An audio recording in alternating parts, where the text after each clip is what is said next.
Philippe, 2 tournois, donc 4 demi-finales. Je vois que vous avez potassé votre arithmétique. Je viens compter. C'est parfait. Et alors, la bonne nouvelle, c'est que nous avons systématiquement des confrontations internationales, et notamment celle-ci entre Sabri Sadouki dans le coin rouge et Daryl Verdonk qui arrive tout droit du pays des Bataves, les Pays-Bas. Donc pour ce 3x3 en moins de 67 kg 5. Tous les combats sont en 3x3 dans ces tournois, dans ces 2 tournois. Et puis Jean-Paul, juste avant de vraiment partir dans ces demi-finales, parce que ça démarre très vite, vous le voyez, on ira faire aussi une petite escapade du côté de Montauban avec des combats qu'on n'avait pas eu le temps de vous montrer lors de cette magnifique soirée organisée donc, à Montauban. Donc voilà, on complétera tout ce qui se passe, mais on va s'intéresser donc à ces demi-finales. Mais c'est bien. Donc Daryl Verdonk, effectivement en short noir et bleu face à Sabri Sadouki. Daryl Verdonk pour l'instant seulement. Alors c'est là où ça va être assez impressionnant, c'est que 32 combats, 28 victoires, 16 avant la limite. Oui. C'est un Très bon ratio. Voilà, Ouais. à côté de Daryl Verdonk.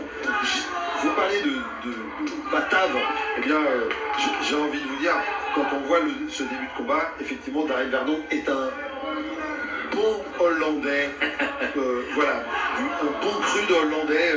Ouais, c'est vrai, on le sait, hein, sur les rings, il y a toujours de la frappe, hein, c'est le style, c'est l'école. Quand on est dans les clubs en Hollande, de toute façon, chaque entraînement, c'est déjà des situations de combat à fond, quoi. Donc ils sont toujours préparés, et surtout préparés à donner le meilleur et très vite dans les entames de combat.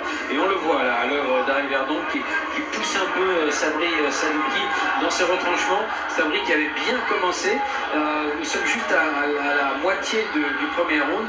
On a vu l'engagement chez les deux hommes. On est à fond. On n'a pas l'impression qu'on part pour un tournoi, parce que là ils sont en train de brûler pas mal de cartouches. Verdonk qui veut peut-être en finir assez vite pour justement récupérer. C'est pas toujours le meilleur calcul, parce qu'on voit là, Sabri Sadouki, il est bien présent, même s'il fait un petit peu trop de coups de genoux au cou de Madame l'arbitre. Exactement. Alors, je vous rappelle, en K1, un genou seulement. Il saisit un genou. C'est le genou qui monte, et voilà, c'est le genou qui monte et pas la tête qui a tiré vers le bas. Alors, en même temps, Jean-Paul, nous, on va dire ça du bord du ring, hein, donc c'est toujours pareil, mais peut-être Sabri Sadouki devrait-il ne pas accepter le défi physique de Daryl Verdonk et peut-être chercher à plus tourner, profiter de son allonge, j'ai envie de vous dire, et de son élégance. Il est capable de faire de belles choses, Sabri Sadouki. Il a remporté quelques belles victoires, en particulier au pays du sourire, en Thaïlande. Mais là, j'ai envie de vous dire, il accepte un peu le défi physique que lui propose Daryl Verdonk, et il n'est pas, comment dire, il n'est pas tactiquement dans un état d'esprit d'évitement pour reviser. On l'a vu, et surtout en cette fin de première reprise où il a été un peu secoué, il est quand même pris par l'engagement, le côté j'avance tout le temps, je lance mes larges crochets, je mets la pression que produit Daryl Verdonk depuis le début du match. Et là, il y a peut-être une toute petite erreur de Daryl Verdonk qui devrait peut-être, de Sabri Sadouki, qui devrait peut-être, Jean-Paul, surtout compte tenu du fait qu'on est dans un tournoi, éviter, tourner autour du ring, chercher l'esquive, ne pas chercher l'affrontement, remiser, et marquer ses points comme ça. Parce que sinon, sur l'épreuve de force, ça va peut-être être compliqué pour Sabri Sadouki face à Daryl Verdonk. Ouais, Sabri qui s'en est quand même mieux tiré dans la deuxième partie de la première reprise, car Daryl Verdonk qui était déjà moins frais. On a vu qu'il avait énormément donné le Hollandais pendant la première minute 30, et qu'ensuite il était quand même en demi-teinte par rapport au début. Alors on va penser à Agnier, l'autre Hollandais c'est ça, vu à Fréjus. Ouais, lui à Fréjus, effectivement. Un truc qui est taillé, mais qu'on avait revu au TKR chez Ahmed Zaleh il y a 2 ans. Mais voilà, avec ce genre de combattants, le problème c'est que pour leur adversaire, c'est que tout peut se terminer sur un coup, car ils ont un anti-punch. Attention là, gauche-droite justement par Verdon. Ça part vite. On sait que le Hollandais est très dangereux pendant les premières secondes. Ouais.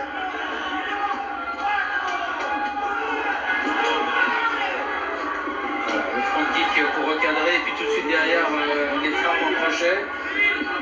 Alors l'avantage pour Daryl, pour Sabri Sadiki, c'est que il a pu remarquer que Daryl Verdon attaquait beaucoup avec des crochets assez larges, voilà, comme on vient de le voir encore. Donc en boxant en ligne, en contrant avec gauche-droite et genou en ligne, comme il l'avait fait d'ailleurs dans le premier round, ça peut porter ses fruits, mais il ne faudrait pas traîner effectivement. Il ne faut pas accepter cette domination du Hollandais au niveau physique. Pour l'instant, il ne le fait pas, Sabri Sadiki. Pris. 2 minutes.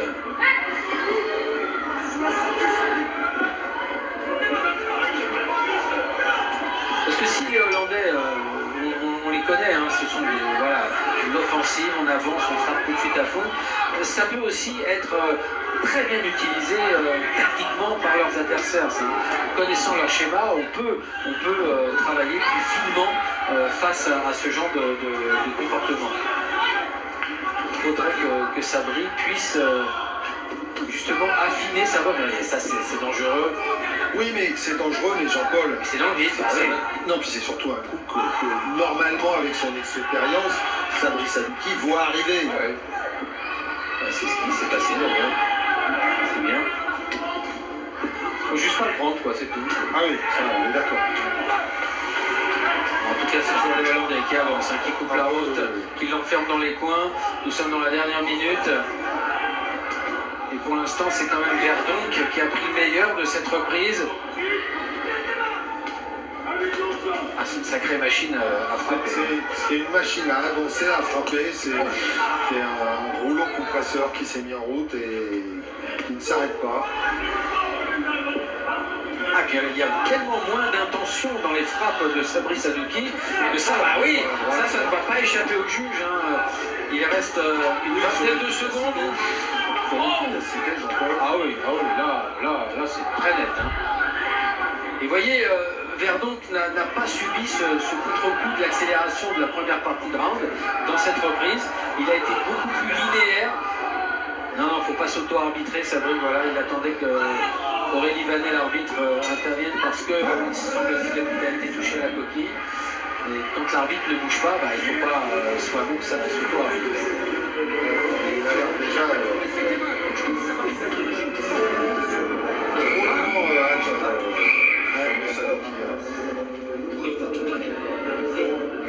On est un peu inquiet hein, dans le coin français, c'est normal.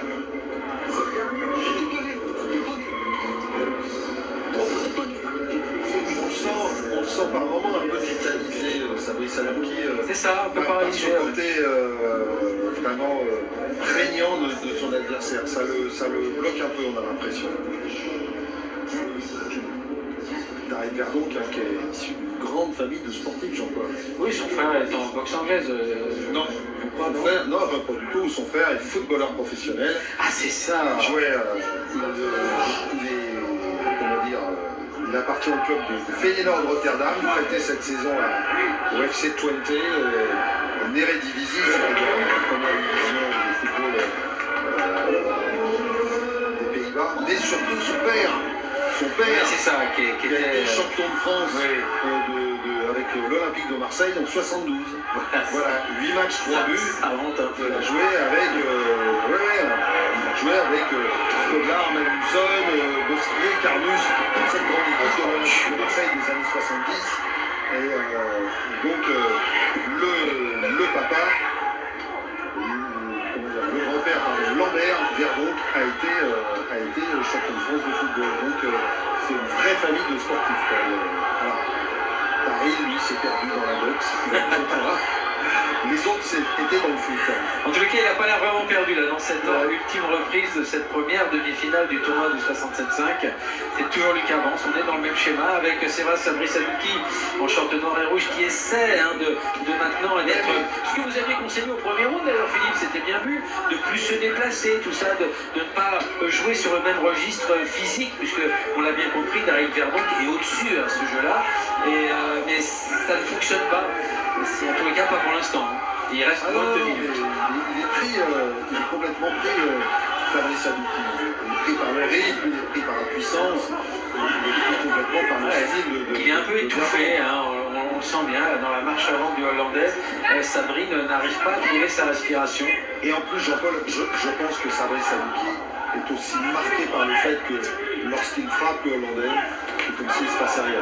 Au moment où vous en parlez, il vient de reprendre un crochet du gauche. Heureusement qu'il n'était pas complètement verrouillé, vissé. Parce que celui-là, il aurait pu faire très très mal. Voilà, Sabri qui se révolte un peu, ça c'est bien. Un moment de rébellion bienvenu. Mais est-ce que ça peut être suffisant s'il y avait un compte au minimum, hein. Je dis bien au minimum. Minimum. Eh oui, encore le crochet gauche qui trouve sa cible à chaque fois. Et oui, le kick aussi. Il a encouragé Fabrice Aluki.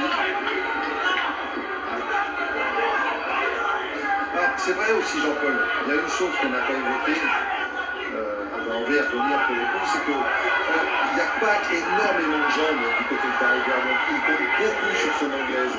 Et Fabrice Aluki ne profite pas de cela. On ne l'a pas vu, mais lui travailler beaucoup en jambes. Il y a eu quand même des low kicks de la part du Hollandais, 2-3 middle très explosifs, tentative de high kick, Voilà. donc, il y a quand même eu un peu de jambes, mais évidemment. Vu son style, de toute façon, vu qu'il marche, il avance, il compte sur ses appuis pour lancer son anglaise. Donc il ne peut pas faire beaucoup de jambes, sauf quand il est à mi-distance posé. Là, comme c'est le cas maintenant, voilà, crochet du gauche, il va sûrement enchaîner avec une jambe. Là, il ne peut pas, parce qu'il avance, et c'est terminé. Compliqué hein, pour Fabrice Aluki. Très dur pour Fabrice Aluki. Voilà, regardez John Bendish à gauche qui est ravi par contre. Il a bien compris que son élève serait en finale du tournoi. C'est un grand boxeur de MMA. Ouais, Aussi. Énormissime entre Darry Bernard John Van et Fabrice Aluki. on dit Van Dyke ou Van Voilà, vous êtes partenaire, monsieur Gilbert. C'est pas mal, Van Dyke. Patrick Merz, de Brighton, me rejoignent au centre de ring. Les boxeurs Swaggerstack, merci pour vos encouragements. Il va falloir continuer. On voit encore un prix quand même, ça va. Et même dans ce regard, on le sent un peu perdu. It's a great fight, mister. Magnifique. allez, on va aller au verdict après ces très jolies images Et donc, de la dernière reprise. messieurs qualifiés pour la finale qui aura lieu dans la deuxième partie de soirée. Dans le tournoi des moins de 67 kg 500. Représentant les Pays-Bas, Daryl Verdonk. Et c'est sans surprise. Hein. Ouais, et c'est surtout la c'est troisième défaite de suite pour Fabrice Aluki après celle conseillère en février et en octobre dernier.